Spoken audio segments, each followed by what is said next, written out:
तो लाख टके की बात में अब बात करते हैं बॉलीवुड के ड्रग्स कनेक्शन की, जिसमें रिया चक्रवर्ती के बाद एक और नाम जुड़ता जा रहा है। अब तक 6 अभिनेत्रियों के नाम ड्रग्स कनेक्शन में जुड़ चुके हैं। हालांकि दिया मिर्जा ने इनकार किया है, लेकिन ये दायरा लाने वाले वक्त में बढ़ जाएगा, ये तय माना जा रहा है।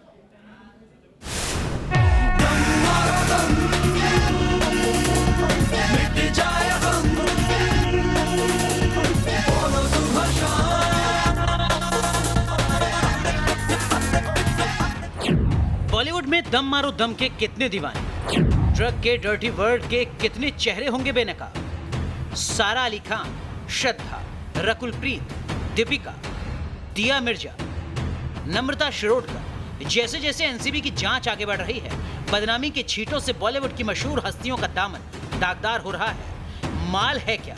चैट में यही सवाल है, जिसकी वजह से ड्रग्स का कनेक्शन दीपिका पादुकोण से जुड़ गया है। दीपिका से जुड़ी कुछ और तस्वीरें सामने आई हैं, जिससे दीपिका पादुकोण की मुश्किलें बढ़ सकती हैं। कोको पार्टी की ये तस्वीरें हैं 28 अक्टूबर 2017 की। पार्टी में दीपिका के अलावा कई और चेहरे मौजूद हैं। पार्टी में दीपिका के साथ सोनाक्षी सिन्हा भी मौजूद थी। इसके अलावा पार्टी में सिद्धार्थ मल्होत्रा, आदित्य रॉय कपूर भी मौजूद थे।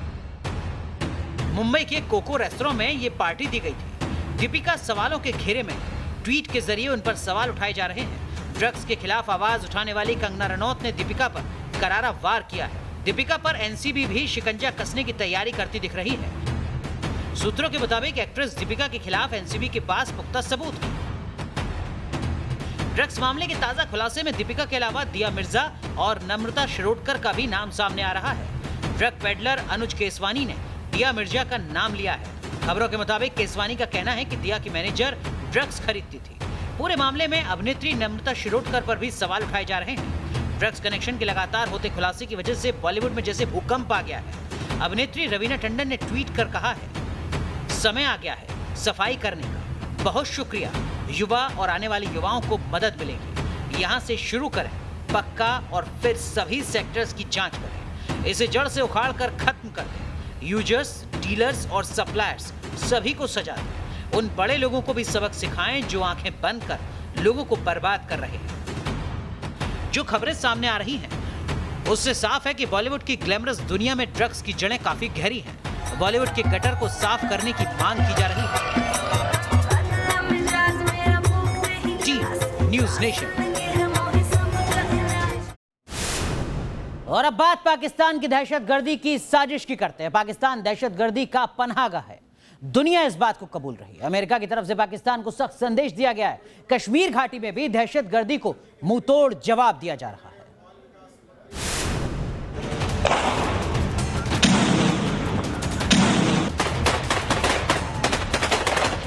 जब से कश्मीर से धारा 370 को हटाया गया, पाकिस्तान में बैठे आतंकियों का हर रोज नई नई साजिश रच रहे हैं। हाफिज सईद हो, मसूद अजहर हो या फिर सैयद सलाउद्दीन, दहशत के ये सौदागर जम्मू कश्मीर को फिर से आतंक की आग में झोंक देना चाहते हैं। सुरक्षा बलों पर हमले करवाए जाते हैं। अगर कुछ नहीं हुआ तो पत्थरबाजों के जरिए कश्मीर के माहौल को बिगाड़ने की कोशिश की जा रही है। पाकिस्तानी सेना और आईएसआई की शह पर कश्मीर की पीढ़ी दर पीढ़ी को बर्बाद करने की कोशिश हो रही है।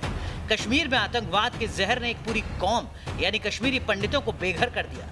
पाकिस्तान के इस गुनाह को पूरी दुनिया देख रही है। कश्मीरी पंडितों के दर्द को सब समझ रहे हैं। पाकिस्तान के गुनाहों पर अमेरिका की एक पूर्व राजनयिक का अहम बयान सामने आया है। पूर्व राजनयिक अलिका आयरस ने अमेरिका की प्रतिनिधि सभा में पाकिस्तान की पोल खोल दी। आयरस ने कहा है, पाकिस्तान ने जम्मू कश्मीर में यथास्थिति बदलने के लिए आतंकवादी समूहों का सहारा लिया, जिससे वहां शांति की हर कोशिश कमजोर हुई। इस बात के लिखित दस्तावेज हैं कि पाकिस्तान के आतंकवादी कश्मीर में सक्रिय रहे हैं। मैं यहाँ लंबे समय से पीड़ित कश्मीरी पंडितों का उल्लेख करना चाहूंगी, जिन्हें 90 के दशक में आतंकवाद के शुरुआती साल में अपने घरों से खदेड़ दिया गया। 1990 के दौर में पाकिस्तान ने कश्मीर को आतंक की आग में झोंक दिया था। पिछले साल घाटी से धारा 370 हटने के बाद पाकिस्तान घाटी में आतंकी भेजने के लिए बेकरार है, लेकिन भारतीय फौज की मुस्तैदी से उसके सारे मंसूबों पर पानी फिर रहा है। सरकार की तरफ से जारी आंकड़े इसकी तस्दीक कर रहे हैं। आंकड़ों के मुताबिक अगस्त 2018 और 4 अगस्त 2019 तक जम्मू कश्मीर में 443 आतंकी घटनाएं हुई थी। वहीं 5 अगस्त 2019 से अगस्त 2020 तक 206 आतंकी घटनाएं हुई। इसी तरह पहले जहां पत्थरबाजी की 703 घटनाएं दर्ज की गई थी, धारा 370 हटने के 1 साल बाद पत्थरबाजी की महज 310 घटनाएं हुई। ये आंकड़े तस्दीक कर रहे हैं कि पाकिस्तान कुछ भी कर ले, घाटी में उसकी चाल अब कभी कामयाब नहीं हुई। T news nation. वैसे आतंकवाद हो या फिर मानवाधिकार, एक बार फिर पाकिस्तान की बोलती बंद हो चुकी है। इस बार यूएन में भारत ने पाकिस्तान को एक्सपोज किया है। यूएन में हमेशा की तरह कश्मीर के नाम पर पाकिस्तान के विदेश मंत्री शाह महमूद कुरैशी ने जहर उगला, तो भारत ने पाकिस्तान को जवाब ऑन द स्पॉट दे दिया।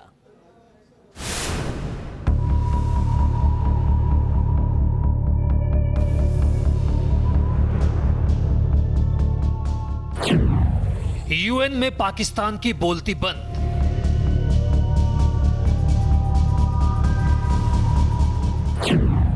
भारत ने पाकिस्तान की धज्जियां उड़ाई।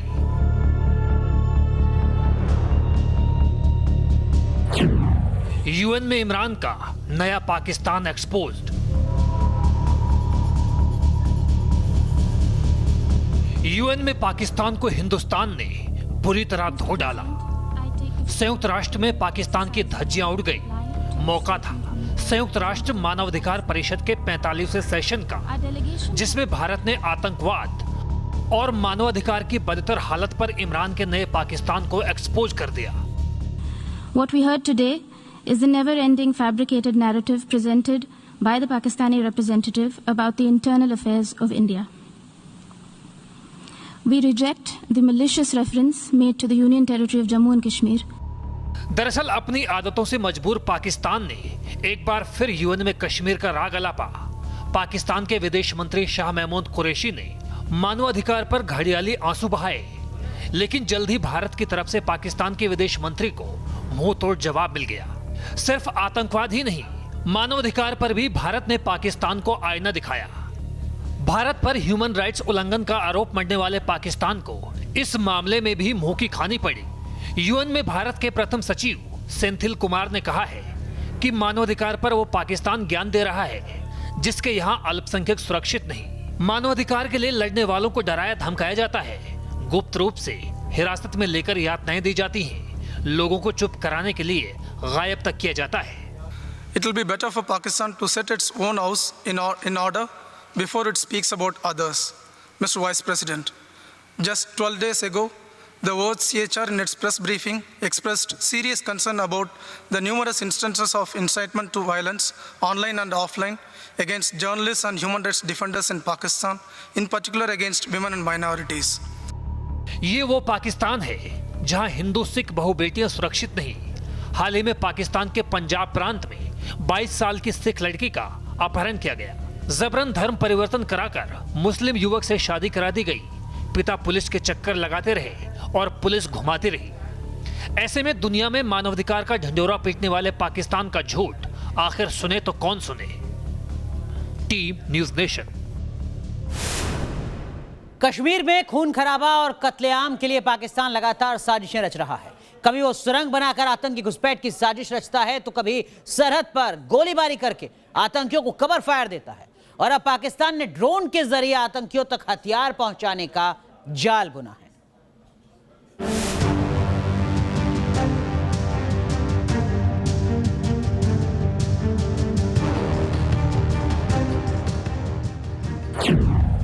आसमान में उड़ते ड्रोन के जरिए पाकिस्तान की खौफनाक साजिश।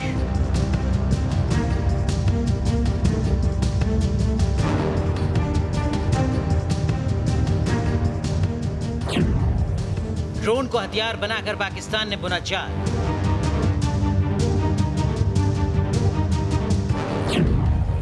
ड्रोन के जरिए आतंकियों तक हथियार पहुंचाने का प्लान।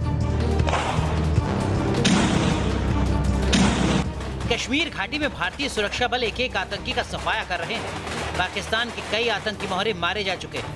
ऐसे में बौखलाया पाकिस्तान सीमा पार से लगातार हथियारों को ड्रोन की मदद से जम्मू कश्मीर भेज रहा है। जम्मू कश्मीर के अखनूर सेक्टर में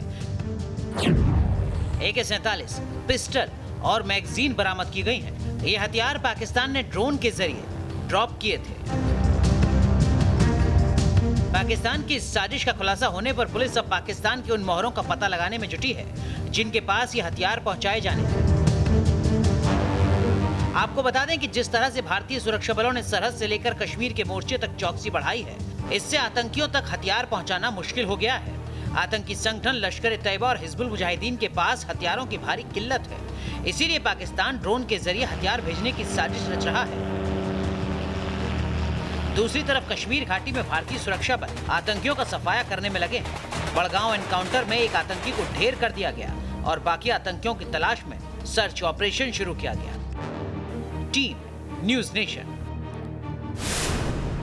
चलिए रुक करते हैं इस वक्त की बड़ी खबर की ओर। आपको बता दें कि एक्ट्रेस पायल घोष वर्सोवा थाने पहुंच चुकी हैं। अनुराग कश्यप के खिलाफ एफआईआर दर्ज कराने के लिए पायल ने अनुराग कश्यप पर यौन शोषण का आरोप लगाया है। कलौशीविरा थाने में पायल घोष की एफआईआर दर्ज नहीं हो सकी थी क्योंकि मुंबई पुलिस की तरफ से महिला पुलिसकर्मी न होने की दलील दी गई थी, लेकिन अब एक बार फिर पायल घोष पहुंची हैं वर्सोवा थाने में एफआईआर दर्ज कराने के लिए। और अब मुंबई पुलिस को ये एफआईआर दर्ज करनी होगी और इसके बाद सीधा सवाल मुंबई पुलिस से पूछा जाएगा कि अनुराग कश्यप के खिलाफ आखिर एक्शन कब लिया जाएगा। मुंबई पुलिस उतनी सक्रियता कब दिखाएगी जितनी की कंगना रनौत के मसले पर दिखाई दे रही थी। बीएमसी के साथ खड़े होकर कंगना रनौत के दफ्तर को जिस तरीके से जमींदोज किए जाने की साजिश वहां पर की जा रही थी, क्या अनुराग कश्यप के खिलाफ भी मुंबई पुलिस उतनी ही सक्रियता दिखाएगी? क्या आईपीसी 354A या बाकी सेक्शन के तहत जो एफआईआर दर्ज होती है उस पर जांच तत्काल शुरू की जाएगी और अनुराग कश्यप पर शिकंजा कसना शुरू हो सकेगा? क्योंकि अब वो वक्त आ चुका है जब पायल घोष पहुंची हैं वर्सोवा थाने एफआईआर दर्ज कराने के लिए। पायल घोष के साथ उनके वकील भी थाने में पहुंचे हैं। इस वक्त की बड़ी खबर हम आपको दिखा रहे हैं। देखिए जरा, इस वक्त की हम आपको तस्वीरें भी दिखा रहे हैं। ये वर्सोवा थाना है जहां पर पायल घोष पहुंच रही हैं एफआईआर दर्ज कराने के लिए। तो लगातार न्यूज नेशन की बड़ी कवरेज जारी है। पल पल की अपडेट न्यूज नेशन लगातार आप तक पहुंचाता रहेगा। इस वक्त की बड़ी खबर यही कि पायल घोष थाने पहुंच रही हैं एफआईआर दर्ज कराने के लिए।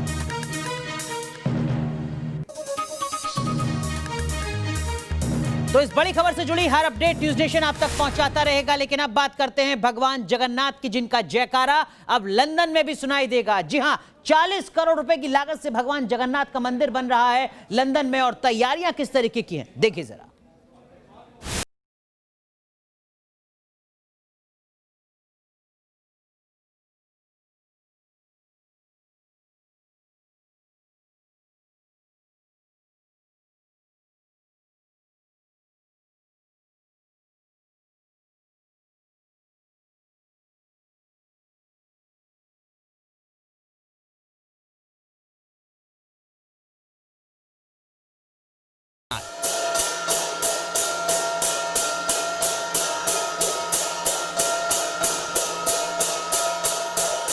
क्योंकि पुरी के जगन्नाथ मंदिर की तरह ही लंदन में भी बनने जा रहा है भगवान जगन्नाथ का भव्य मंदिर।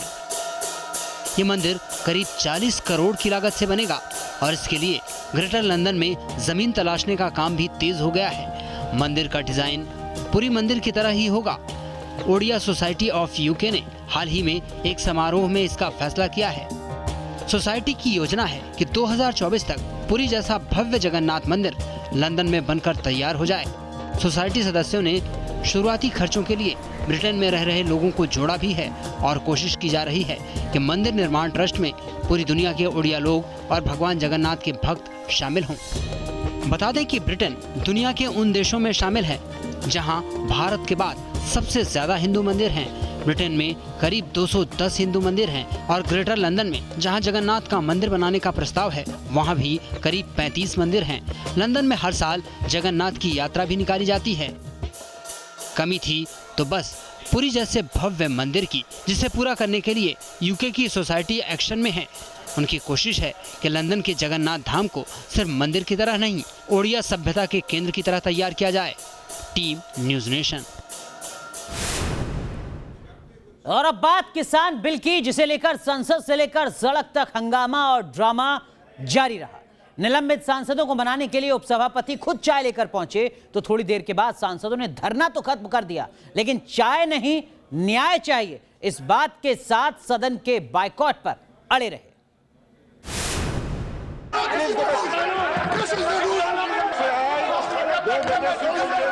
जिन सांसदों ने राज्यसभा में उपसभापति का अपमान किया, सदन में रूल बुक फाड़ दी और उपसभापति का माइक तोड़ने की कोशिश की, धरने पर बैठे उन निलंबित सांसदों को मनाने उपसभापति खुद चाय पोहा लेकर पहुंचे। पहले तो निलंबित 8 सांसदों ने चाय पीने से मना कर दिया, लेकिन जब हरिवंश नारायण ने कहा कि वो उपसभापति नहीं बल्कि एक साथी के तौर पर आए हैं, तब सांसद माने और धरना खत्म कर दिया। आज सुबह हरिवंश जी ने खुद चाय बना के घर पे चाय जो लोग वहाँ धरने पे बैठे सदस्य उनको पिलाने के लिए गए और वहाँ चाय उनको दिया है। ये मानवता और गांधी पद्धति वो शुरू से अपना रहे, केवल आज नहीं। निलंबित सांसदों ने धरना तो खत्म कर दिया, लेकिन वो और पूरा विपक्ष किसान बिल के विरोध में अड़ा है। कांग्रेस समेत विपक्षी पार्टियां बिल के विरोध में कहीं सड़क पर उतर आई हैं और हंगामा कर रही हैं, तो वहीं सदन की कार्रवाई का बहिष्कार भी कर रही हैं। यहाँ हम बैठे हुए हैं किसानों के लिए और किसानों के साथ धोखा हुआ है। ये पूरे देश ने देखा है, 130 करोड़ लोगों ने देखा है। विपक्षी दल निलंबित सांसदों को वापस लिए जाने की मांग पर अड़े हैं और किसान बिल का कड़ा विरोध कर रहे हैं, तो सरकार भी विपक्ष पर पलटवार करने में पीछे नहीं है। आप रूल बुक को फाड़ेंगे, आप रूल बुक को फेंकेंगे, टेबल पर डांस करेंगे और एक्सपल्शन पर बाहर, सस्पेंशन पर बाहर नहीं जाएंगे और आज भी घुसने की कोशिश करेंगे। और डिप्टी चेयरमैन के मंच पर ऐसे लोग भी आए जो 10 साल तक यूपीए के मंत्री रहे। इन सब के बीच राज्यसभा में हुए हंगामे और विपक्ष के बर्ताव से उपसभापति हरिवंश इतने आहत हैं कि उन्होंने राष्ट्रपति को चिट्ठी लिखी और एक दिन का उपवास रख लिया। हरिवंश की चाय, चिट्ठी और उपवास को एनडीए का एक दांव भी माना जा रहा है और इसे बिहार चुनाव से जोड़कर देखा जा रहा है। Team news nation. चलिए अब बात करते हैं कोरोना की। दरअसल में अभी तक मुंह और नाक के रास्ते कोरोना वायरस शरीर में जाने का खतरा था, लेकिन अब आंख के रास्ते भी जानलेवा वायरस अटैक कर सकता है और इसका खुलासा हुआ है एक रिसर्च में।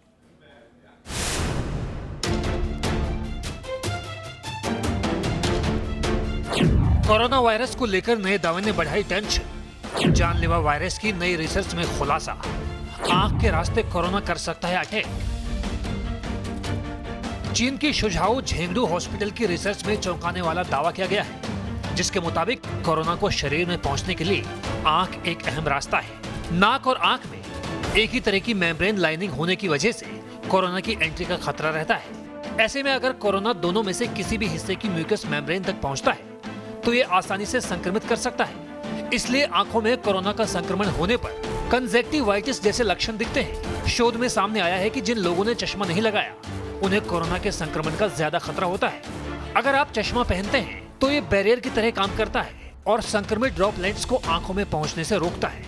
इसलिए ऐसे चश्मे लगाना ज्यादा बेहतर है जो चारों तरफ से आंखों को सुरक्षा देते हैं। Team news nation. वैसे क्या आपने कभी चप्पल क्रांति के बारे में सुना है? जाहिर सी बात है आपने नहीं सुना होगा।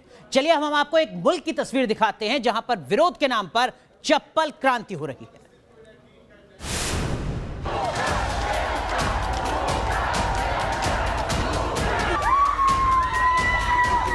बेलारूस में बगावत का बवंडर सड़क पर दिख रहा है।